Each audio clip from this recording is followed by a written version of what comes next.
जय हिंद साथियों, स्वागत है आपका self study classes with Sumit Jain YouTube channel में। दोस्तों एमपी टेट एग्जाम की जो परीक्षा डेट है वो 26 सितंबर आई है और आप निरंतर अध्ययन कर रहे हैं दोस्तों सेल्फ स्टडी क्लासेस पर। ठीक है, सुबह आप साढ़े 7 बजे दोस्तों बाल विकास पढ़ते हो, 8:30 बजे मैथ पेडागोजी और भी विभिन्न प्रकार की कक्षाएं आप देख रहे हो। और दोस्तों आपको परीक्षा ऐप डाउनलोड करना है। परीक्षा ऐप डाउनलोड करोगे तो यहाँ पर आपके मॉक टेस्ट उपलब्ध हैं। मॉक टेस्ट उपलब्ध हैं यानी कि परीक्षा से पहले आपको मॉक टेस्ट जरूर लगाना है दोस्तों। और ये मॉक टेस्ट आपको खरीदना होगा, है ना। और ये खरीदना है दोस्तों तो आपको इस मॉक टेस्ट में 40% ऑफ मिलेगा अगर आप सेल्फ SC40 एक कूपन कोड यूज करते हैं तो। ठीक है, तो आपको क्या मिल जाएगा, 40% ऑफ मिल जाएगा। यानी कि कोई मॉक टेस्ट 100 रुपये के हैं तो आपको जो है 40% ऑफ करके 60 रुपये में मिल जाएंगे। ठीक है, तो प्ले स्टोर से अभी परीक्षा ऐप डाउनलोड करें और ये दोस्तों टेस्ट सीरीज अंतिम दिनों में तैयारी को सुदृढ़ बनाने के लिए बहुत ही फायदेमंद है, तो जरूर डाउनलोड करें। और साथियों टेलीग्राम ग्रुप से जुड़ जाना। टेलीग्राम ग्रुप से जुड़ने के लिए आपको टेलीग्राम ऐप डाउनलोड करना है, फिर उसमें सर्च करना है IAS स्टडी ट्रैक। ठीक है, और ज्वाइन हो जाना है। भाषा विकास के लिए आवश्यक है, तो क्या आवश्यक है, हमारे सामने 4 विकल्प है। पहला है सामाजिक संपर्क, लिपि का ज्ञान, विद्यालय में पढ़ना या फिर इनमें से कोई नहीं। तब 4 विकल्प में से एक का उत्तर आपको बताना है। तब भाषा विकास के लिए जो आवश्यक होता है वो क्या होता है, वो होता है लिपि का ज्ञान, यानी कि जो विकल्प नंबर B है वो इसका सही हो जाएगा। ठीक है, अगला क्वेश्चन देखेंगे। शिक्षा तथा भाषा का संबंध है, तो क्या संबंध है। शिक्षा के माध्यम से भाषा सीखी जाती है। भाषा तथा शिक्षा का संबंध अस्पष्ट है। अधिकांश शिक्षा भाषा के माध्यम से ली एवं दी जाती है, या भाषा एवं शिक्षा में कोई संबंध नहीं है। तब प्रश्न क्रमांक 2 का उत्तर हमारा क्या हो जाएगा, तो आपने उत्तर जो बताया वो C, यानी कि अधिकांश शिक्षा भाषा के माध्यम से ली एवं दी जाती है, तो C नंबर इसका सही हो जाएगा। ठीक है, बहुत बढ़िया आंसर। अगला क्वेश्चन देख लेते। भाषा है तो भाषा क्या है, विचारों का आदान प्रदान, ध्वनियों का प्रतीक, लिपिबद्ध विचार एवं अनुभव, या फिर वाक्यों का प्रयोग। तब हमें बताना है कि भाषा क्या है, तो आपका जो उत्तर हो जाता है वो हो जाता है विचारों का आदान प्रदान ही भाषा है, यानी A नंबर आपका सही हो जाएगा। ठीक है, अगला क्वेश्चन है भाषागत विकास को प्रभावित करते हैं, तो क्या प्रभावित करते हैं। पारिवारिक एवं सामाजिक संपर्क, परिवार की आर्थिक स्थिति, स्वास्थ्य या उपर्युक्त सभी। तो प्रश्न क्रमांक 4 का जो आपका उत्तर हो जाएगा भाषागत विकास को प्रभावित करते हैं, तो उपर्युक्त सभी इसका आंसर सही होगा। सभी तथ्य जो हैं ये भाषा विकास को प्रभावित करते हैं। अगला क्वेश्चन है भाषा सीखी जाती है सुनकर, बोलकर, पढ़कर या फिर अनुकरण द्वारा। तब प्रश्न क्रमांक 5 का उत्तर हमें बताना है।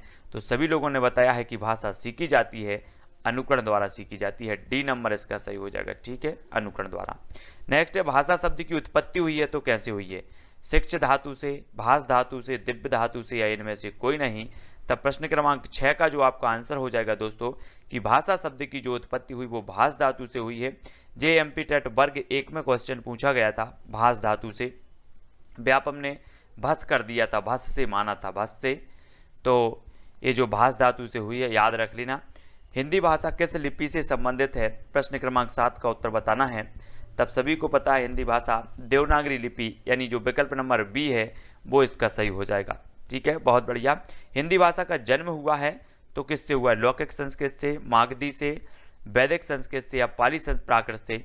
तब सभी लोगों ने प्रश्न क्रमांक 8 का जो उत्तर बताया है वो क्या बताया है, वो बताया है पाली संस्कृत से जो है हिंदी भाषा का जन्म हुआ है, यानी विकल्प नंबर जो D है वो इसका सही हो जाएगा। पाली प्राकृत से हुआ है, तो D नंबर विकल्प अनुसार D नंबर इसका सही हो जाएगा। ठीक है, बहुत बढ़िया। देवभाषा कौन सी है, तो देवभाषा बताना है। तो देवभाषा 4 विकल्प है, संस्कृत, हिंदी, पाली, इनमें से कोई नहीं। तब देवभाषा का आपका सही उत्तर हो जाएगा कि संस्कृत देवभाषा कहलाती है। A नंबर आपका सही होगा। नेक्स्ट है सर्वप्रथम भाषा का प्रयोग किस रूप में हुआ, सांकेतिक, मौखिक, लिखित, या फिर ये सभी। तब आपको बताना है कि सर्वप्रथम किस रूप में हुआ। तब सभी को पता है कि सर्वप्रथम जो भाषा का प्रयोग हुआ वो सांकेतिक रूप है, यानी जो विकल्प नंबर A है वो इसका सही हो जाएगा, है ना। संप्रेषण कहलाता है, तो क्या कहलाता है, भाव एवं विचारों को दूसरे तक पहुंचाना, भाव एवं विचारों को ग्रहण करना, भाव एवं विचारों का आदान प्रदान करना, या इनमें से कोई नहीं। तो संप्रेषण हमें बताना है। प्रश्न क्रमांक 11 का उत्तर क्या हो जाएगा, तब सभी लोगों ने बताया है कि भावों एवं विचारों को आदान प्रदान करना। ठीक है, अगर आपसे बनता है तो कमेंट में जरूर लिखा करें, संप्रेषण कहलाता है भावों एवं विचारों का आदान प्रदान करना। अगला प्रश्न है भावों एवं संवेगों की भाषा है तो क्या है, रचनात्मक, भावात्मक, क्रियात्मक या लिपिकीय। तो भावों एवं संवेगों की हमें भाषा बताना है। प्रश्न क्रमांक 24 का उत्तर क्या हो जाएगा, सभी को उत्तर बताना है। तब सभी का जो आंसर आया है कि भावों एवं संवेगों की भाषा भावात्मक होती है, यानी जो विकल्प नंबर बी है वो आपका सही हो जाएगा। अगला क्वेश्चन है दोस्तों, भाषा की शिक्षा के अंतर्गत सुनने का अर्थ है तो क्या है।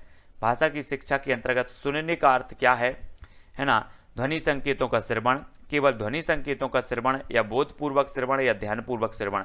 तब 25 का सभी लोगों को आंसर बताना है।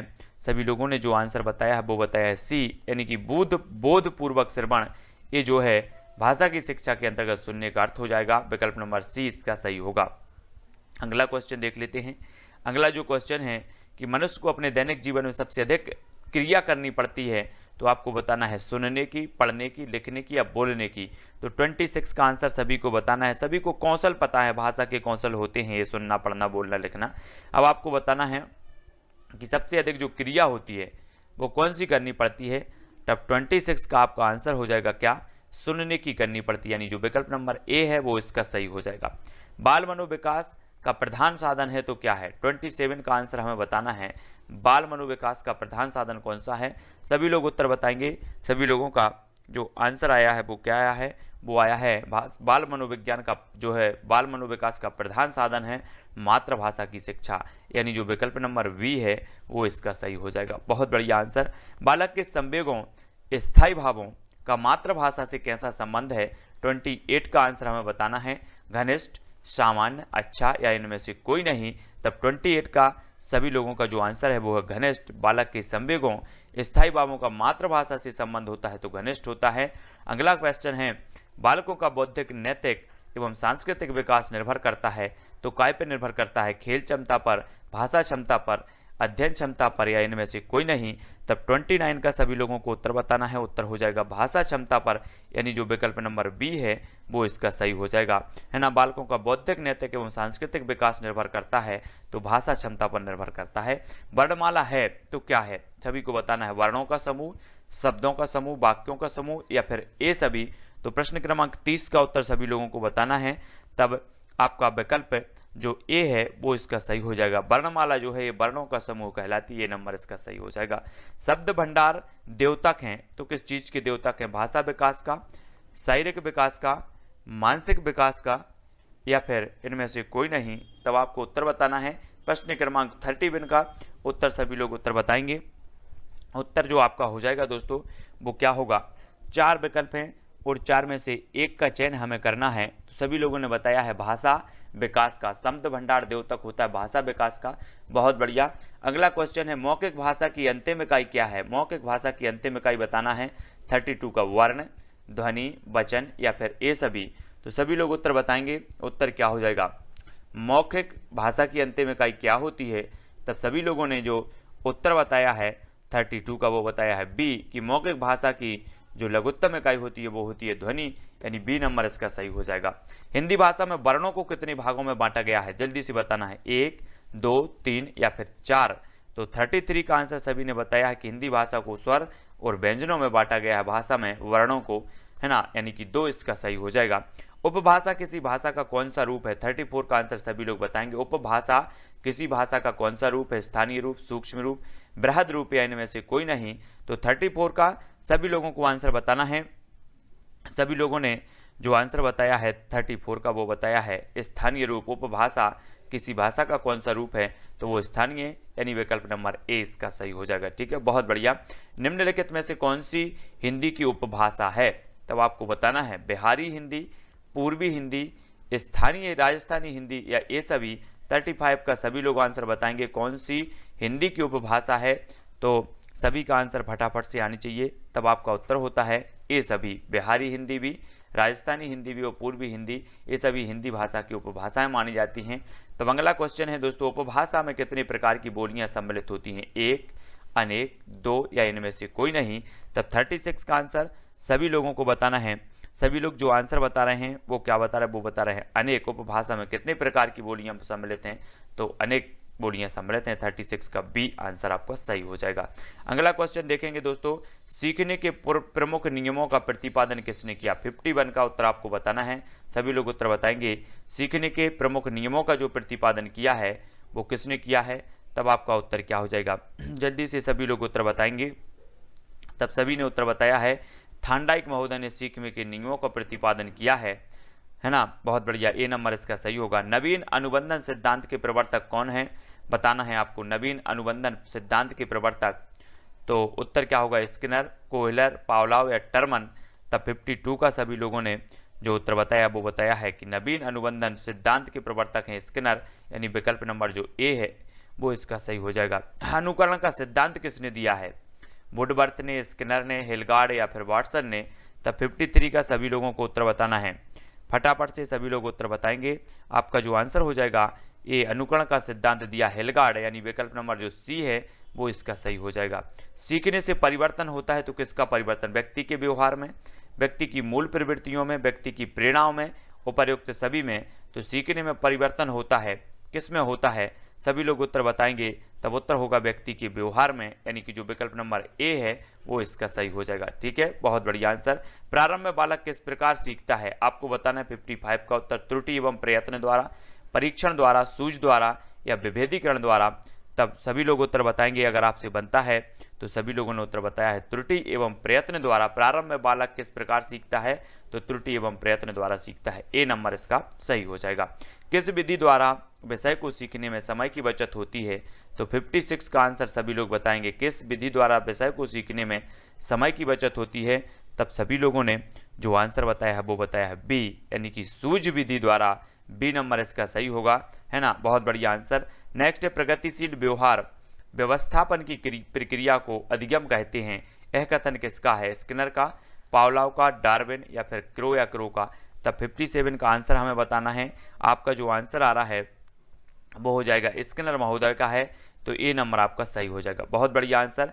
थांडाइक ने सीखने के कितने नियमों का प्रतिपादन किया, 58 का आंसर सभी लोग बताएंगे, 2, 3, 4 या 5। तब प्रश्न क्रमांक 58 का बताना है, तब आपका उत्तर होगा 3, है ना, 3, यानी कि जो बी नंबर इसका है वो सही हो जाएगा। ठीक है, बहुत बढ़िया आंसर। सीखने के लिए मनुष्य सर्वाधिक किस विधि को अपनाता है, 59 का अनुकरण, सूझबूझ, त्रुटि एवं प्रयास या ए सभी। तो 59 का उत्तर सभी लोग बताएंगे, किस विधि को अपनाता है सीखने के लिए, तो जल्दी से बताएंगे। 59 का हो जाएगा ए, यानी कि अनुकरण विधि को अपनाता है, तो ए नंबर इसका सही हो जाएगा। सीखने की प्रक्रिया को सुदृढ़ बनाने वाले तत्व हैं तो कौन से हैं, 60 का उत्तर बताना है, सीखने की प्रक्रिया को सुदृढ़ बनाने वाले तत्व कौन से हैं, प्रेरणा, अभ्यास, परिपक्वता या फिर ए सभी। तो 60 का उत्तर हमें बताना है, जल्दी से उत्तर बताएंगे आप। 60 प्रश्न क्रमांक 60 का उत्तर हो जाएगा डी, यानी कि ए सभी। सीखने की प्रक्रिया को सुदृढ़ बनाने वाले जो तत्व हैं वो ए सभी, यानी डी नंबर इसका सही होगा। अगला क्वेश्चन है दोस्तों, अनुभव एवं प्रशिक्षण द्वारा व्यवहार में परिवर्तन होने की को सीखना कहते हैं, यह कथन किसका है, गेट्स एवं अन्य, वैलेंटाइन, हेगार्डी या इनमें से कोई नहीं। तो बताना है आपको 61 का आंसर। तब सभी लोगों ने उत्तर बताया है कि अनुभव एवं प्रशिक्षण द्वारा व्यवहार में परिवर्तन होने को सीखना कहते हैं गेट्स महोदय, यानी विकल्प नंबर जो ए है वो आपका सही हो जाएगा। जो भाषा स्वाभाविक रूप से सीखी जाती है वह कौन सी है, 62 का आंसर बताना, देवभाषा, उपभाषा, राष्ट्रभाषा या फिर मातृभाषा। तब सभी लोगों ने उत्तर बताया है कि जो स्वाभाविक सीखी रूप से सीखी जाती है वो है मातृभाषा, यानी डी नंबर इसका सही होगा। वह मूल ध्वनि जिसको खंड ना किया जा सके वह कौन सी है, 63 का उत्तर सभी लोग बताएंगे, वह मूल ध्वनि जिसको खंड ना किया जा सके वो कौन सी है। तब सभी लोगों ने जो उत्तर बताया 63 का वो क्या बताया है, सभी लोगों को आंसर बताना है। 63 का आंसर आपका क्या हो जाएगा, तो सभी लोगों ने जो आंसर बताया वो बताया बी, यानी कि वर्ण, वह मूल ध्वनि जिसको खंड ना किया जा सके वर्ण कहलाती है, सभी को याद रखना। तब हमारा अगला जो प्रश्न होता है, भाषा और विचारों में संबंध है तो क्या संबंध है, मानसिक, घनिष्ठ, आर्थिक या फिर शारीरिक। तब 12 का उत्तर सभी लोग उत्तर बताएंगे। तो भाषा और विचारों में जो संबंध होता है वो घनिष्ठ संबंध, यानी विकल्प नंबर जो बी है वो इसका सही हो जाएगा। ठीक है, बहुत बढ़िया। बालक की भाषा सभ्य एवं सुसंस्कृत बनाने में योगदान है तो किसका योगदान है, सभी को पता है, परिवार, समाज, विद्यालय या फिर इन सभी। तो सभी लोगों ने जो आंसर बताया वो बताया है डी, यानी कि समाज का भी है, परिवार का भी है और विद्यालय का भी, बहुत बढ़िया आंसर। विचारों की अभिव्यक्ति का साधन है तो क्या है, विचारों की अभिव्यक्ति का साधन हमें बताना है। 14 का उत्तर क्या हो जाएगा, सभी को पता है कि विचारों की अभिव्यक्ति का जो साधन होता है, माध्यम होता है, वो भाषा होती है। ठीक है, अगला क्वेश्चन है भाषा में परिवर्तन के कारण है। तो प्रश्न क्रमांक 15 का उत्तर सही बताएंगे। स्थान विशेष की जलवायु, कई पीढ़ियों का अंतर, भौगोलिक भिन्नता या उपयुक्त सभी। तो भाषा में परिवर्तन के जो कारण माने जाते हैं, प्रश्न क्रमांक 15 का उत्तर हमें बताना है। तब आपका उत्तर होगा क्या? ए, यानी कि स्थान विशेष की जलवायु भाषा में परिवर्तन के कारण माने जाते हैं। ए नंबर इसका सही हो जाएगा। नेक्स्ट है भाषा वह व्यापार है जिससे हम शब्दों द्वारा विचार को व्यक्त करते हैं। ये जो कथन है वो किसका है? प्रश्न क्रमांक 16 का उत्तर हमें बताना है। भाषा वह व्यापार है जिससे हम शब्दों द्वारा विचार को व्यक्त करते हैं। ये जो कथन है ये किसका है? तब आपका प्रश्न क्रमांक जो 16 है इसका उत्तर होगा पतंजलि, यानी जो विकल्प नंबर बी है वो इसका सही हो जाएगा। ठीक है, हिंदी की मानक भाषा कौन सी है? प्रश्न क्रमांक 17 का उत्तर सभी लोगों को बताना है। तब आपका उत्तर क्या हो जाएगा? मानक भाषा है तो खड़ी बोली, यानी विकल्प नंबर जो ए है वो इसका सही होगा। ठीक है, देवनागरी लिपि का विकास हुआ है किस लिपि से? रोमन, ब्राह्मी, फारसी या फिर रूसी। तो देवनागरी का सभी को पता है कि इसका ब्राह्मी लिपि से जो है विकास हुआ है, यानी विकल्प नंबर जो बी है वो इसका सही होगा। भाषा का उद्देश्य होता है तो क्या? भाषण, संप्रेषण या फिर अन्वेषण। तो भाषा का उद्देश्य क्या होता है हमें बताना है। तब आपका उत्तर जो हो जाएगा दोस्तों वो हो जाएगा बी, यानी कि संप्रेषण। भाषा का उद्देश्य होता है संप्रेषण। हिंदी को भारत संघ की राजभाषा के रूप में कब स्वीकार किया? प्रश्न क्रमांक 20 का उत्तर हमें बताना है। 14 सितंबर 1949, 14 अगस्त 1950, 26 जनवरी 1949 या फिर 14 अक्टूबर 1949। तब आपको पता है कि हम हिंदी दिवस 14 सितंबर को मनाते हैं, है ना। तो 14 सितंबर 1949 को जो हिंदी को भारत संघ की राजभाषा के रूप में स्वीकार किया गया।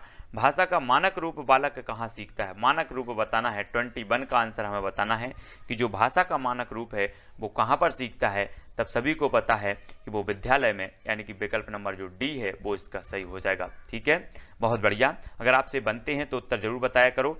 भाषा विकास, भाषा किसका साधन है? वाचन का, भावाभिव्यक्ति का, लेखन का या इनमें से कोई नहीं।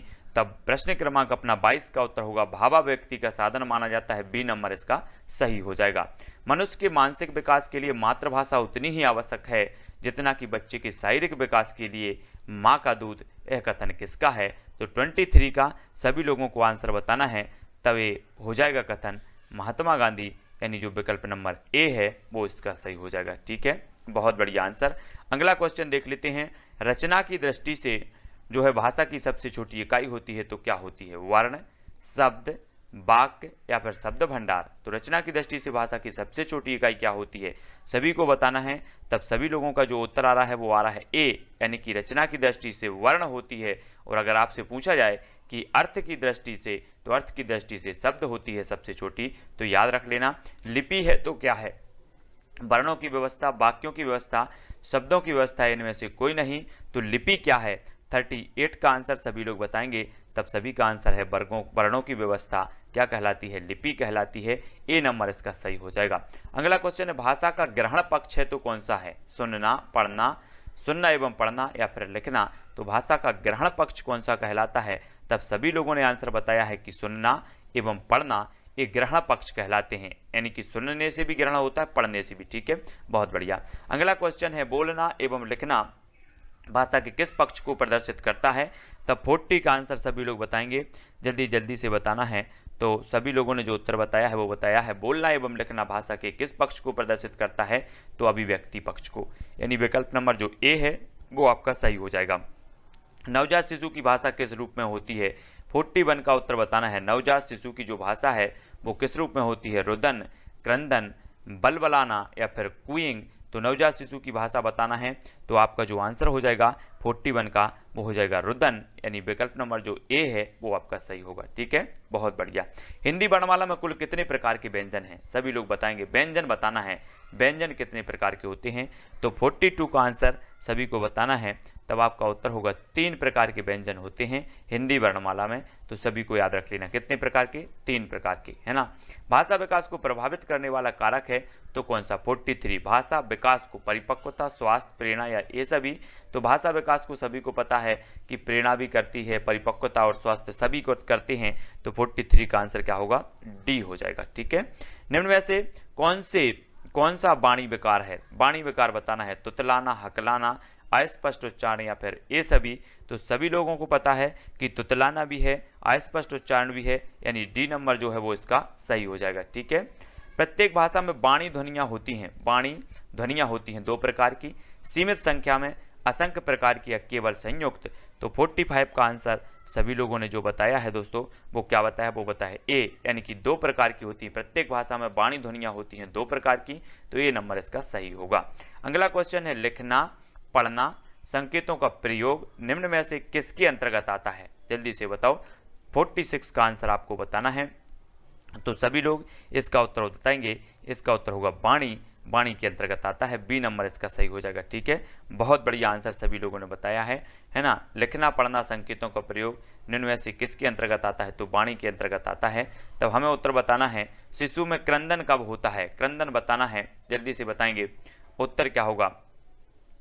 तो प्रश्न क्रमांक 47 का उत्तर हमें बताना है, सभी लोग बताएंगे कि शिशु में क्रंदन कब प्रारंभ होता है, तो जन्म से 6 सप्ताह तक के बाद आपको पता होगा कि क्रंदन प्रारंभ होता है, तो ये ए नंबर इसका सही हो जाएगा। ठीक है, सभी लोगों को लिखना है।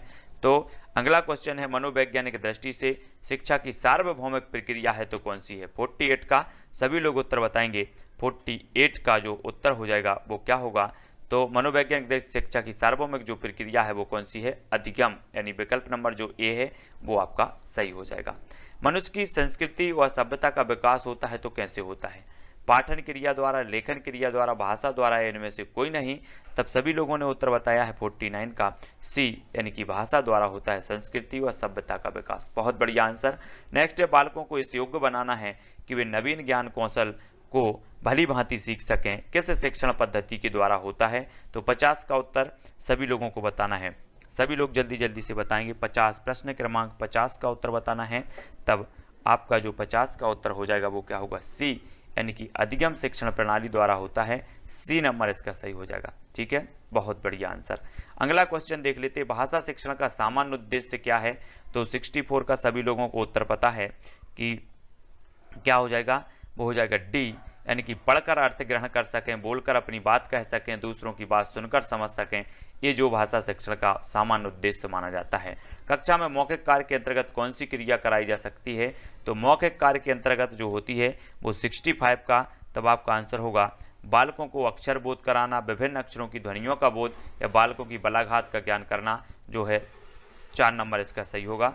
अधिगम की विशेषता है तो क्या है, 66 का आंसर आपका क्या हो जाएगा, तब आपका आंसर होगा परिवर्तनशीलता, सार्वभौमिकता और समायोजनशीलता, यानी जो विकल्प नंबर डी है वो इसका सही हो जाएगा। अगला क्वेश्चन है, अगला जो अपना क्वेश्चन हो जाएगा साथियों वो क्या है, क्रियात्मक अधिगम का उदाहरण है तो क्या है, सभी लोगों को बताना है। क्रियात्मक अधिगम को साइकिल चलाना सीखना, पढ़ना सीखना, हिसाब लगाना सीखना, या इनमें से कोई नहीं, तो 67 का जो आपका आंसर हो जाएगा वो क्या होगा, सभी लोग बताएंगे उत्तर 67 का हो जाएगा ए, साइकिल चलाना तथा सीखना, ए इसका सही हो जाएगा। अब आपका सही होगा, यहाँ पर थोड़ा सा दिख नहीं रहा था। संज्ञानात्मक शिक्षण में किस प्रकार की क्रियाओं की प्रधानता होती है, संज्ञानात्मक शिक्षण में आपको बताना है शारीरिक, सामाजिक, मानसिक, या ए सभी। तब 68 का उत्तर सभी लोगों ने बताया है कि संज्ञानात्मक शिक्षण में जो होती है वो मानसिक, यानी कि सी नंबर इसका सही होगा। अगला क्वेश्चन है शिशु की प्रथम भाषा है तो क्या है, अंग्रेजी, मातृभाषा, राष्ट्रभाषा या हिंदी।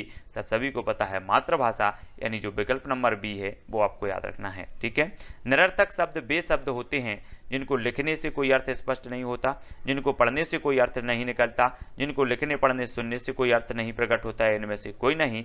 तब 70 का उत्तर सभी लोगों को बताना है, अगर आपसे बनता है तो उत्तर जरूर बताएं। जिनको पढ़ने से कोई अर्थ नहीं निकलता वो निरर्थक शब्द, यानी विकल्प नंबर जो बी है वो आपका सही होगा। अगला क्वेश्चन है निम्नलिखित में से कौन भाषा शिक्षण के सिद्धांत में नहीं आता, तब हमें बताना है भाषा शिक्षण के सिद्धांत में कौन नहीं आता। स्वतंत्रता का सिद्धांत, अनुकरण का सिद्धांत, व्यक्तिक भिन्नता का सिद्धांत, या इनमें से कोई नहीं। 71 का उत्तर हमें बताना है, और 71 का जो आंसर हो जाएगा वो डी हो जाएगा, है ना। भाषा शिक्षण के सिद्धांत में नहीं आता, तो डी नंबर आपका सही होगा। ठीक है, अगला क्वेश्चन है ध्वनियों के विभेदीकरण के लिए कौन सा भाषा कौशल प्रयुक्त होता है। ध्वनियों के विभेदीकरण के लिए सुनना, पढ़ना, लिखना, या ये सभी। तब 72 का आंसर सभी लोग बताएंगे, उत्तर क्या हो जाएगा, मोस्ट इंपॉर्टेंट है इसलिए सभी को बताना है। सभी लोगों ने जो उत्तर बताया वो बताया है सुनना, यानी विकल्प नंबर जो ए है वो इसका सही होगा। नेक्स्ट है वाचन प्रवीणता प्राप्त करने हेतु विद्यालय में कौन से क्रियाकलाप का आयोजन करना चाहिए वाचन प्रवीणता प्राप्त करने के लिए? भाषण, वाद विवाद, अंताक्षरी या ए सभी? तब सभी लोगों ने 73 का जो आंसर बताया, अधिकांश लोग जो बता रहे हैं कि ए सभी, यानी कि डी नंबर जो है वो इसका सही हो जाएगा। बहुत बढ़िया आंसर, सभी लोगों ने एकदम। प्रश्न जो हो जाएगा वो क्या होगा? भाषा सहायक होती है तो किसमें सहायक होती है? 74 का आंसर सभी लोगों को बताना है। सभी लोग उत्तर बताएंगे कि भाषा सहायक होती है तो कैसे सहायक होती है? संप्रेषण में भी होती है, प्रत्यय निर्माण में भी और अधिग्रहण में, यानी ये सभी में सहायक होती है। भाषा कौशल के कितने प्रकार हैं? 75 का सभी लोगों को उत्तर बताना है। सभी लोग उत्तर बताएंगे कि भाषा कौशल के जो प्रकार होते हैं वो कितने होते हैं। तब सभी को पता है कि भाषा कौशल के 4 प्रकार, यानी डी नंबर इसका सही होगा। श्रवण में कौन सी ज्ञानेंद्रिय की सक्रियता अनिवार्य है? 76 का उत्तर बताना है। श्रवण में कौन सी ज्ञानेंद्रिय की सक्रियता अनिवार्य है? कर्ण की, दृष्टि की, मुख की या इनमें से कोई नहीं? तब 76 का आंसर बताना है। सभी लोग उत्तर बताएंगे। 76 का आपका जो आंसर हो जाएगा कि श्रवण में जो होती है वो कान की होती है, यानी विकल्प नंबर जो ए है वो आपका सही हो जाएगा। दादी या नानी माँ की कहानी बच्चों में जागृत होती हैं तो सुनने की जिज्ञासा, काल्पनिक भाव, उपर्युक्त दोनों या इनमें से कोई नहीं? 77 का उत्तर सभी लोग बताएंगे कि दादी या नानी माँ की कहानियाँ बच्चों में जागृत करती हैं तो क्या जागृत करती हैं? तो उपर्युक्त दोनों, सुनने की जिज्ञासा और काल्पनिक भाव। ठीक है। अच्छे एवं प्रभावशाली वाचन की विशेषता है लयबद्ध, क्रमबद्ध एवं मधुर, उचित भाव भंगिमा, प्रत्येक शब्द का शुद्ध, पूर्ण एवं स्पष्ट उच्चारण या उपर्युक्त सभी। तब 78 का आंसर सभी लोग उत्तर बताएंगे। सभी लोगों ने उत्तर बताया है डी, उपर्युक्त सभी इसका आंसर हो जाएगा। अगला क्वेश्चन है, निम्न में से कौन सी वाचन कौशल की गतिविधि नहीं है? तो वाचन कौशल की गतिविधि कौन सी नहीं है? वार्तालाप, भाषण, परिचर्चा या फिर खेलकूद? तो 79 का उत्तर सभी लोग बताएंगे। 79 का उत्तर आपको बताना है। तब सभी लोगों ने जो उत्तर बताया है वो बताया है डी, यानी कि वाचन कौशल की जो गतिविधि नहीं है वो डी नंबर इसका सही हो जाएगा। ठीक है, बहुत बढ़िया आंसर। वाचन शिक्षण का उद्देश्य है तो क्या है? प्रश्न क्रमांक 80 का उत्तर सभी को बताना है। तब सभी लोगों ने उत्तर बताया है कि वाचन शिक्षण का उद्देश्य है तो बालकों को स्वर के आरोह अवरोह का अभ्यास कराना, बालकों को उचित ध्वनि के साथ वाचन का अभ्यास कराना और धारा प्रवाह वाचन की योग्यता कराना, यानी डी नंबर इसका आपका सही हो जाएगा। पठन से संबंधित आवश्यक तत्व क्या है? 81 का उत्तर सभी लोग बताएंगे। पठन से संबंधित जो आवश्यक तत्व है वो कौन सा है? मतलब ए सभी। भाषा ज्ञान का लिपि, भाषा लिपि का ज्ञान, दृश्य इंद्रिय की क्रियाशीलता, रुचि एवं एकाग्रता। तो 81 का डी आपका सही होगा। लिखना कहलाता है तो क्या कहलाता है? 82 ध्वनियों को लिपिबद्ध करना, सुंदर अक्षरों में लिखना, साहित्य की रचना करना या इनमें से कोई नहीं? तो 82 का आंसर सभी लोग बताएंगे। लिखना क्या कहलाता है? सभी का आंसर आने चाहिए। तब ध्वनियों को लिपिबद्ध करना ये लिखना कहलाता है। ए नंबर जो है वो आपका सही हो जाएगा। शिशु की लेखन क्रिया की शुरुआत होती है तो कहाँ से होती है? टेढ़ी मेढ़ी लकीरों से, सुंदर आकारों से, शुद्ध शब्दों से या इनमें से कोई नहीं? तब सभी का आंसर फटाफट से आने चाहिए। 83 का जो होता है शिशु की लेखन क्रिया शुरुआत होती है टेढ़ी मेढ़ी लकीरों, यानी विकल्प नंबर ए इसका सही हो जाएगा। लेखन कौशल के विकास में निम्न में से किस बात का ध्यान रखना चाहिए? सभी लोग बताएंगे लेखन कौशल में किस बात का ध्यान रखना चाहिए। उत्तर क्या होगा? 84 का हो जाएगा उपर्युक्त सभी, यानी कि उपर्युक्त सभी का ध्यान। छात्रों के बैठने का ढंग उपयुक्त हो, अक्षर सुडौल हो, कलम पकड़ने की विधि ठीक हो। ये जो 3 नंबर 4 नंबर है वो इसका सही होगा। ठीक है। बालकों में लेखन कला विकसित करने के उद्देश्य से कराया जाना चाहिए। सुलेख प्रतियोगिता, उपर्युक्त दोनों, लिखने का खूब अभ्यास है, इनमें से कोई नहीं? तब सभी ने 85 का जो आंसर बताया है वो क्या बताया? सी, यानी उपर्युक्त दोनों इसका आंसर सही होगा। बहुत बढ़िया आंसर। अगले क्वेश्चन देख लेते हैं। अगला जो अपना क्वेश्चन है वो क्या है? वो है दोस्तों रूपरेखानुकरण विधि का संबंध है। रूपरेखानुकरण विधि का संबंध किससे है? तब 86 का आंसर सभी को बताना है और इसका उत्तर होगा ए, यानी कि लेखन शिक्षण विधि से रूप रेखानुकरण विधि का संबंध होता है। ए नंबर इसका सही होगा। मॉन्टेसरी शिक्षण विधि में शरीर के किस अंग के प्रयोग पर बल दिया जाता है? मॉन्टेसरी शिक्षण विधि में तो किस अंग के प्रयोग पर बल दिया जाता है? केवल आंख पर, केवल हाथ पर, आंख, कान एवं हाथ पर, इनमें से कोई नहीं? तब 87 का आंसर आपका क्या होगा? हो जाएगा आंख, कान एवं हाथ पर, यानी सी नंबर आपका सही हो जाएगा। ठीक है, बहुत बढ़िया। शिक्षण सहायक सामग्री को कितने भागों में वर्गीकृत किया गया है? 88 का उत्तर बताना। शिक्षण सहायक सामग्री को आपको बताना है, तब अगर आपसे बनता है तो फटाक से उत्तर बताएं। शिक्षण सहायक सामग्री को 3 भागों में वर्गीकृत किया गया है। 3 आपको याद रखने हैं, 3 आपका सही होगा। संरचना, उपयोगिता एवं उपलब्धता की दृष्टि से सहायक सामग्री का विभाजन किया गया है, तो बताना है 89 का। दृश्य सामग्री के रूप में, श्रव्य साधन के रूप में, दृश्य श्रव्य सामग्री के रूप में या उपर्युक्त सभी, तब 89 का सभी लोगों ने जो उत्तर बताया वो बताया है डी, यानी उपर्युक्त सभी आपका बिल्कुल सही हो जाएगा, डी नंबर। ठीक है, बहुत बढ़िया। शिक्षण में सहायक सामग्री के प्रयोग से पाठ को बनाया जाता है रोचक, ग्रहण, प्रभावशाली या फिर ये सभी, तब 90 का उत्तर क्या हो जाएगा? जल्दी से सभी लोग उत्तर बताएंगे, आपका उत्तर होगा डी, यानी कि ये सभी आपका सही हो जाएगा। ठीक है, हाँ। सुनने के लिए किस प्रकार की सहायक सामग्री उपयोगी है? तो श्रव्य सामग्री, दृश्य श्रव्य दोनों, दृश्य सामग्री या इनमें से कोई नहीं, तब 91 का अधिकांश लोगों ने जो उत्तर बताया है वो श्रव्य सामग्री सही बताया, ए नंबर आपका सही हो जाएगा। नेक्स्ट है उत्तम शिक्षण की विशेषता है तो क्या है? 92 का उत्तर बताना है। 4 विकल्प भी हमारे सामने मौजूद हैं और 4 में से एक का चयन करना है, तब आपको पता होनी चाहिए उत्तम शिक्षण की विशेषता है छात्रों की समस्याओं के समाधान में शिक्षक का पूर्ण सहयोग होना, छात्र शिक्षक संबंध मधुर होने चाहिए, छात्र की क्रियाओं को यथोचित पुनर्बलन मिलना चाहिए, उपर्युक्त सभी आपका डी नंबर सही हो जाएगा। शिक्षण प्रक्रिया के चर होते हैं तो कौन कौन से होते हैं? शिक्षक, शिक्षार्थी, पाठ्यक्रम या ये सभी, तब 93 का उत्तर सभी लोगों को बताना है। 93 का बताया है कि शिक्षक भी होता है, शिक्षार्थी, पाठ्यक्रम भी होता है, डी नंबर इसका सही हो जाएगा। ठीक है, बहुत बढ़िया आंसर है ना। अच्छा शिक्षण होता है तो कौन होता है? सभी लोग बताएंगे। पूर्व ज्ञान पर आधारित, क्रिया आधारित, उद्देश्यपूर्ण या ये सभी, तो अच्छा शिक्षण होता है तो कैसे होता है? 94 का आंसर सभी को बताना है, तब आपका उत्तर होगा ये सभी। क्रिया आधारित भी होता है, उद्देश्यपूर्ण और पूर्ण ज्ञान पर आधारित भी होता है, ये सभी डी नंबर इसका सही होगा। श्रव्य सामग्री नहीं है तो क्या नहीं है? रेडियो, टेप रिकॉर्डर, मॉडल या फिर ग्रामोफोन, तो श्रव्य सामग्री कौन सी नहीं है सभी को बताना है। 95 का आंसर आपका क्या होगा? तब सभी का आंसर आ रहा है मॉडल। मॉडल श्रव्य सामग्री नहीं होती, सी नंबर आपका सही हो जाएगा। छात्रों के उच्चारण संबंधी अशुद्धियों के निराकरण के लिए क्या किया जाना चाहिए? 96 का बताना है। स्वर एवं व्यंजनों के उच्चारण भेद को समझाया जाए, मौखिक रचना शिक्षण पर बल दिया जाए, शिक्षक का स्वयं का उच्चारण शुद्ध होना चाहिए या उपर्युक्त सभी, तब 96 का अधिकांश लोग जो उत्तर बता रहे हैं वो बता रहे हैं डी, यानी कि उपर्युक्त सभी इसका सही हो जाएगा, डी नंबर आपको बताना है। अग्रलिखित में से कौन शारीरिक कारणों में आता है जिससे विकार उत्पन्न होने के कारण बालक में उच्चारण संबंधी अशुद्धियां उत्पन्न होती हैं? तब हमें बताना है कि उच्चारण संबंधी जो अशुद्धियां उत्पन्न होती हैं वो कैसे होती हैं?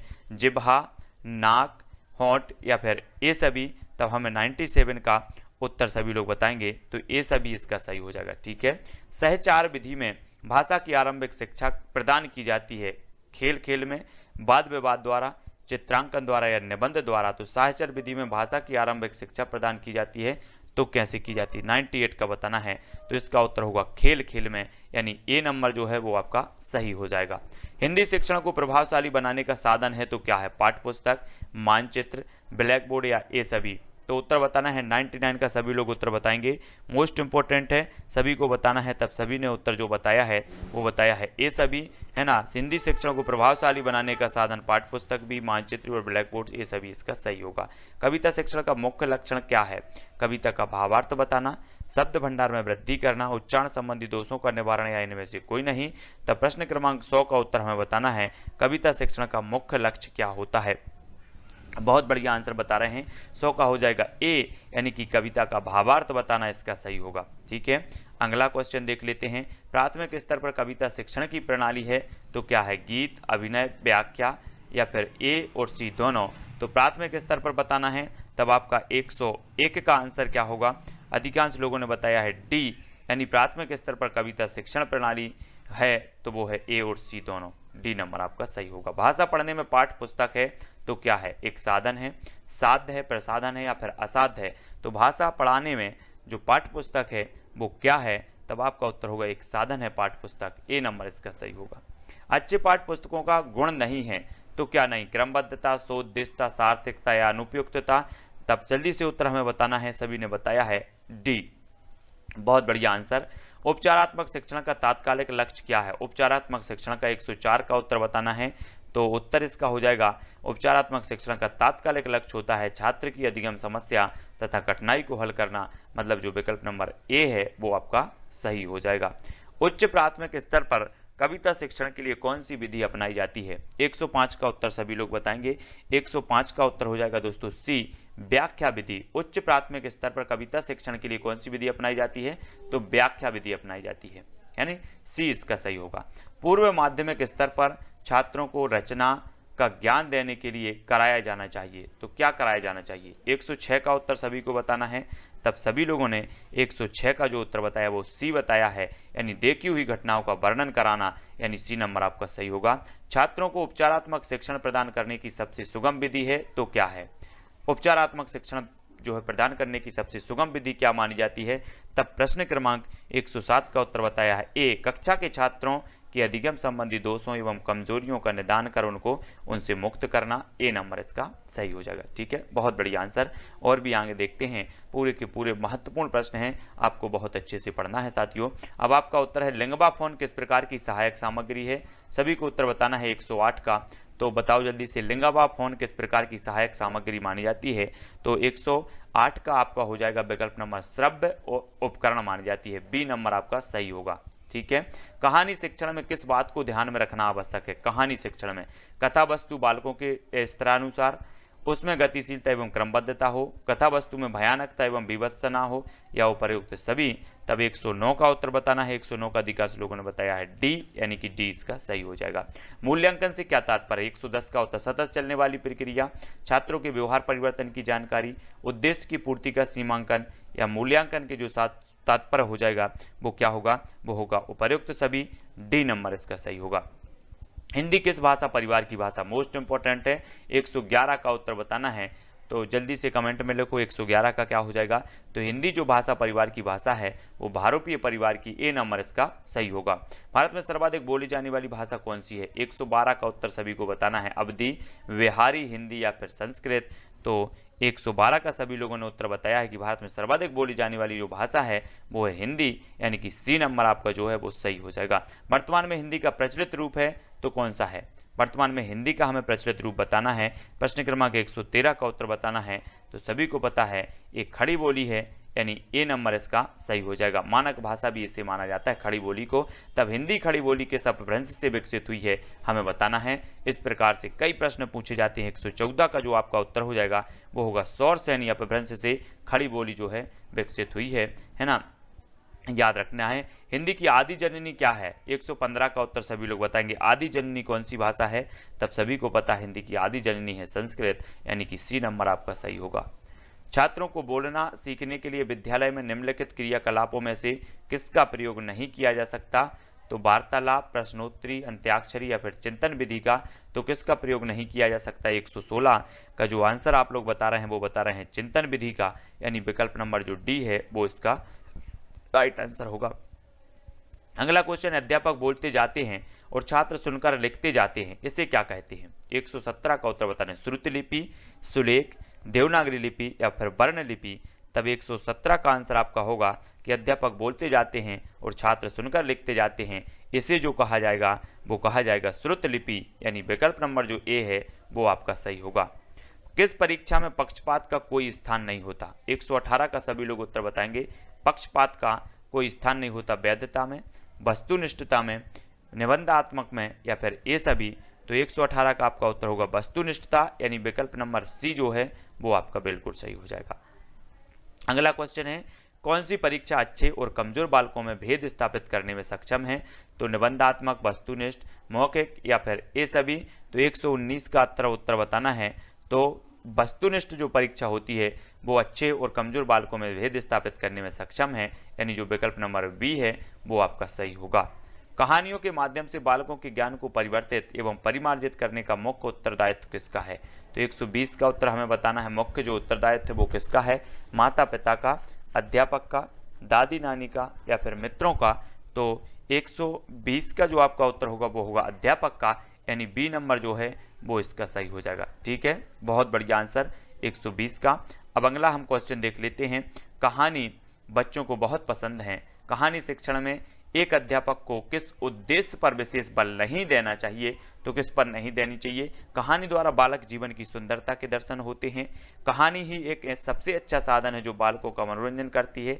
या कहानी द्वारा बालकों की कल्पना शक्ति तथा तर्क शक्ति का विकास किया जा सकता है। कहानी के द्वारा बालकों को भाषा का अच्छा ज्ञान कराया जा सकता है। तब 121 का अधिकांश लोगों ने उत्तर बताया बी कि कहानियां ही एक सबसे अच्छा साधन है जो बालकों का मनोरंजन करती हैं, तो बी नंबर। भाषा संप्रेषण का माध्यम क्या है, 122 का उत्तर बताओ। सभी लोगों को उत्तर बताना है। भाषा संप्रेषण का माध्यम है समाज में किसी भी भाषा के मौखिक रूप का महत्व सर्वाधिक होता है। निम्नलिखित में से कौन भाषा की मौखिक अभिव्यक्ति के प्रकारों में सम्मिलित नहीं है, तब उत्तर बताना है। 4 विकल्प हैं। प्रश्न क्रमांक 122 का उत्तर होगा कहानी लेखन, यानी जो विकल्प नंबर ए है वो आपका सही होगा। बोलना का संबंध है तो किससे है, 123 का उत्तर हमें बताना है। 123 का उत्तर होगा बोलना का संबंध भाषा के उच्चरित रूप एवं अभिव्यक्ति पक्ष से। विकल्प नंबर ए आपका सही होगा। अगला क्वेश्चन, यदि कक्षा में कविता का अध्यापन ठीक ढंग से हुआ है तो विद्यार्थी अवश्य कविता में रुचि लेंगे। अन्य साधनों के द्वारा भी रुचि उत्पन्न की जा सकती है। निम्नलिखित में से कौन सा साधन छात्रों में काव्य के प्रति रुचि उत्पन्न करने से संबंधित नहीं है, तो 124 का हमें उत्तर बताना है और 124 का हो जाएगा बी नानी की कहानियां, यानी बी नंबर इसका सही होगा। बच्चा जब सर्वप्रथम भाषा सीखता है तो वह उसके मौखिक रूप का ही प्रयोग करता है। उसे सिखाया भी मौखिक रूप से ही जाता है। निम्न में से किसका संबंध भाषा के मौखिक रूप से है। 4 विकल्प हैं। भाषा के मौखिक रूप से हमें बताना है, तब 125 का आंसर आपका होगा ए, यानी कि वाचन और श्रवण। ए नंबर इसका सही होगा। लिखना सिखाते समय अध्यापक को किस बात को ध्यान में नहीं रखना चाहिए। छात्रों के बैठने का ढंग उपयुक्त हो, अध्यापक को स्वयं आदर्श लेखन बच्चों के समक्ष प्रस्तुत करना चाहिए, या फिर लिखने में सर्वप्रथम वर्णमाला का अभ्यास कराना चाहिए, छात्रों में भेदभाव नहीं करना चाहिए। तो 126 का जो आपका आंसर होगा वो डी, छात्रों में भेदभाव नहीं करना चाहिए। ए इसका सही हो जाएगा। ठीक है, अगला क्वेश्चन देख लेते हैं।